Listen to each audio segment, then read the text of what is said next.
AllBall TV. They scared, but I'm not. They don't like comentario. Y suscribe. Patrick Beverly, the Pat Bev, the lunatic himself, has already got something to say about Julius Randle's stay in New York City. Let's see what he got to say. With Julius Randle and the Knicks. Yeah, I don't know. It's tough, man. You sign all those guys at that position, his size, his type of players. I mean, the writing's on the wall. When the Clippers got James Harden, I knew Paul George was going to be out of there. I mean, 1 + 1 is 2. Like, they're not selling his jersey in the store anymore. And take his shit right out, didn't they? And it's like, well, he's still on the team. He still has minutes. He was like the face of their franchise for a while. In their defense, though, they had success, a lot of success without him. Probably the most success the Knicks done had since Julius Randle been on the team. You know, I like to look at both sides. Like, damn, like, you feel me? Just a year ago, my jerseys were everywhere. But also just a year ago, we were struggling to even get in the playoffs. But it ain't personal, though. It's never personal. It's always business. I think he's taking it personal. But you can't. You can't take it personal, not in the NBA. You can't take anything in the NBA personal. Is there anywhere that you think that Julius Randle could wind up? I'd like to see him Sacramento Kings. Oh, that would be nice. That'd be nice. Him and Sac, that'd be different.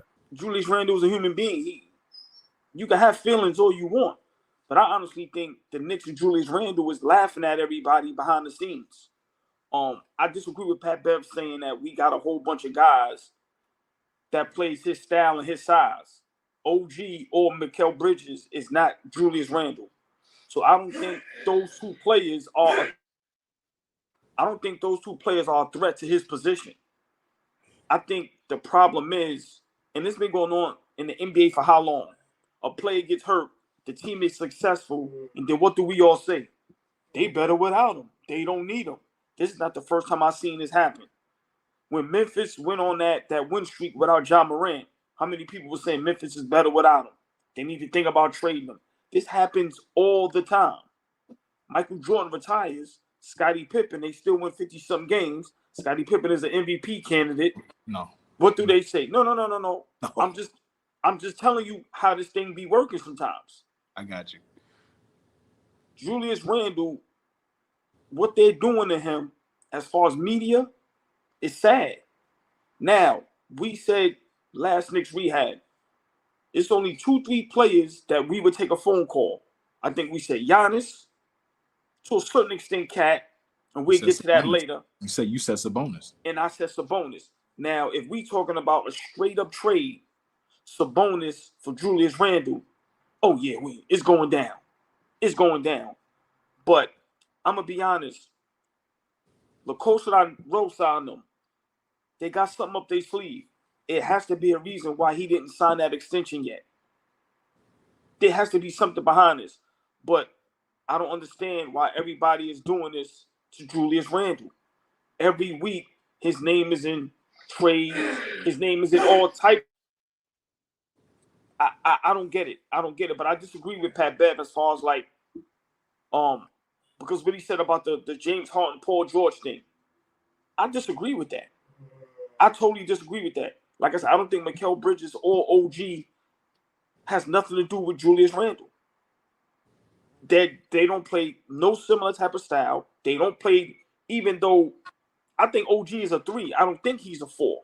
But of course, for us, he's probably going to play the 4 at some times. So for me, do I think Julius Randle feels some type of way? Yes.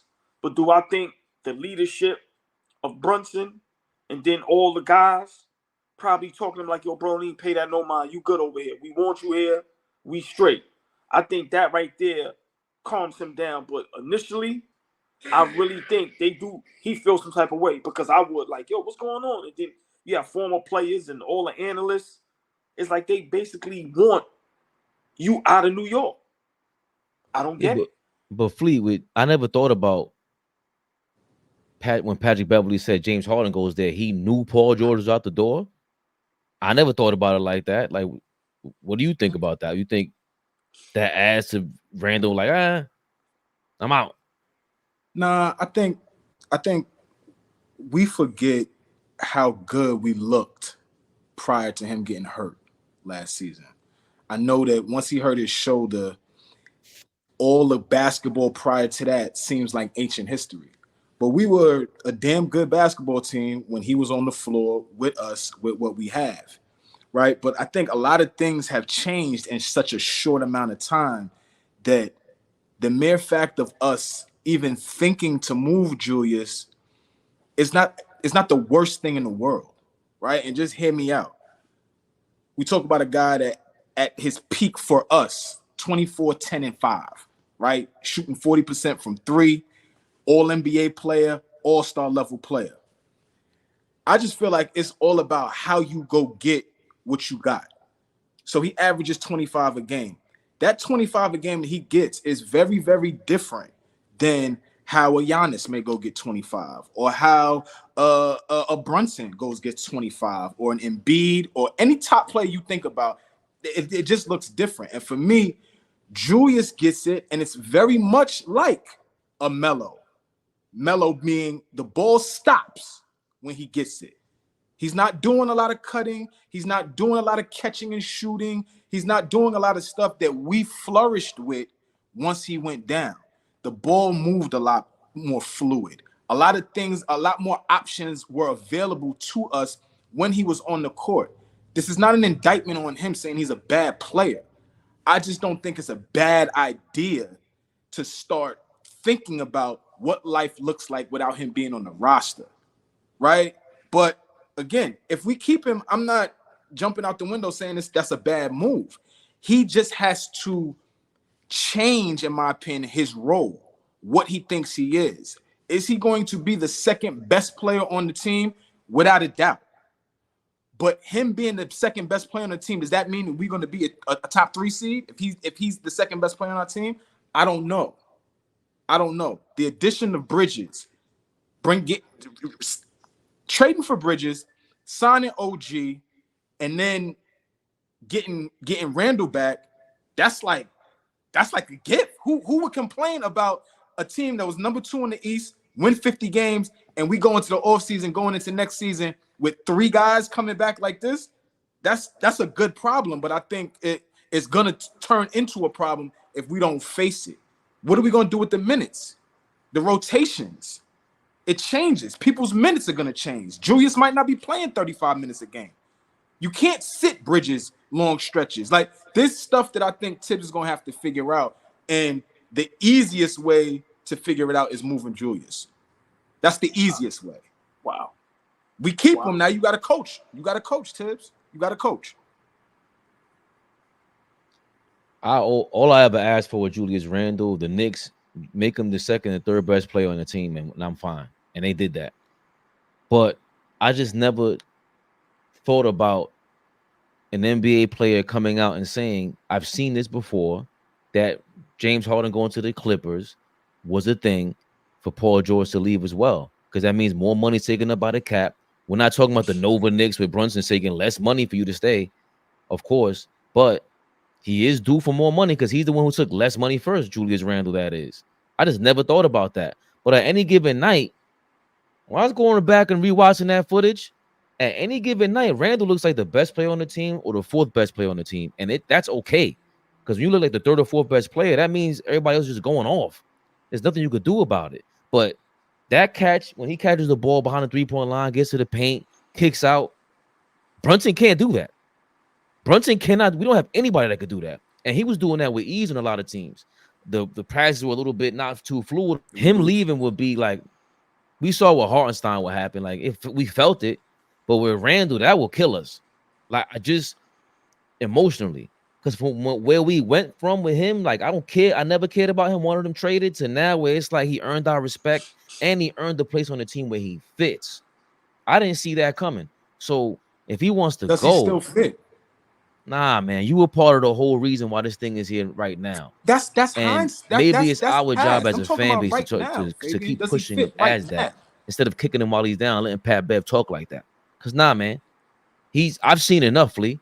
That guy went from shooting 8 3-pointers a game to 2 or 3. I just need to know, does he fit right now? I know what happened 2 years ago, 3 years ago, 4 years ago. I'm talking about right now. If we turn this into trying to appease Julius Randle, OG, like if we turn this into force feeding him the basketball, wanting him to be comfortable, trying to get him, his confidence back up, that takes away from Brunson. That takes away from what he's trying to do, what he's already established. That takes away ingratiating a lot of other guys that are gonna be key for us. So, does he fit? I agree with Fabian, but is it the best fit going forward? That I'm undecided about. I'm gonna be honest. Y'all both made great points, but I hate I almost have to agree with Flea in the sense that we don't know if he's a good fit anymore.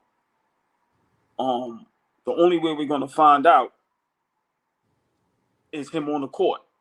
Mm-hmm. But then Flea, you make a great point. He's definitely a ball stopper. Like right now, if we had Melo, it wouldn't work. Like if we had a prime Carmelo Anthony with this roster, it wouldn't work. So right now in the NBA, fit is everything. We've seen it with Damian Lillard and Giannis. As soon as Dame went there, I went crazy. Oh, they went in the chip.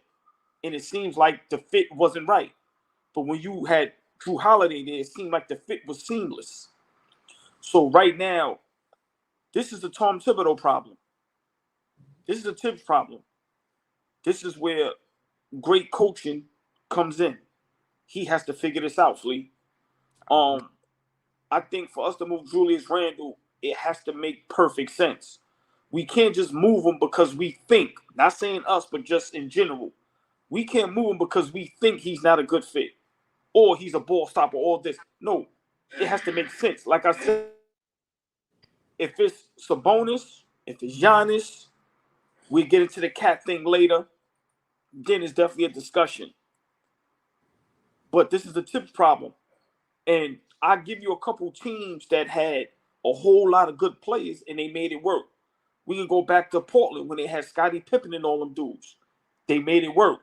You can even go to the Lakers, Garbage Soul Mamba, when he had Lamar Odom, Artest, and all them guys. So you have teams with rosters that can go 8, 9, 10 deep. But with great coaching, they make it work. With the minutes, this is why Phil Jackson is the Zen master. Because just imagine having all these players, all these personalities, all these good players. How is those minutes gonna work, Flea? The shot selection. I get what you're saying. Tibbs got to figure it out. But like I said, for me, it's only two guys. I'm not high on Cat no more. We're gonna get to that because I seen a video of him working out. I hated it. Giannis, Sabonis. All that shit propaganda. I know, but I preferably want Sabonis. But I agree, Flea.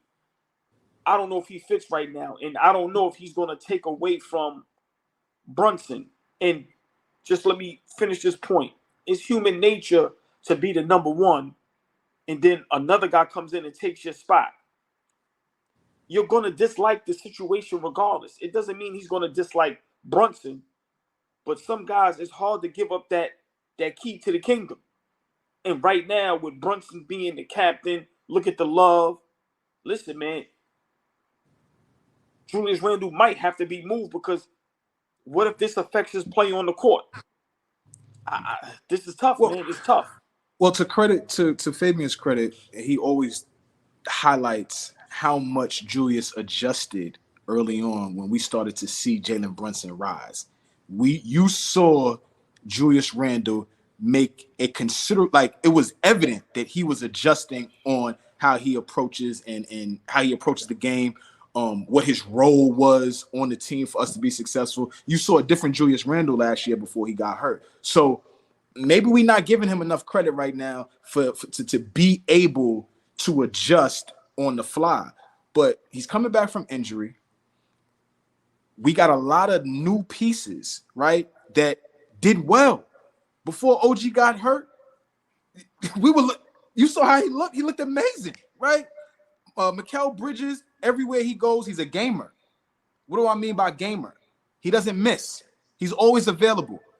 And he plays high minutes, and he defends, and he hits open shots. So it's going to be hard to take him off the floor late game situations. It's just going to be there's things that we got to figure out as a basketball team, and you relegate Josh Hart and DiVincenzo to the bench roles now.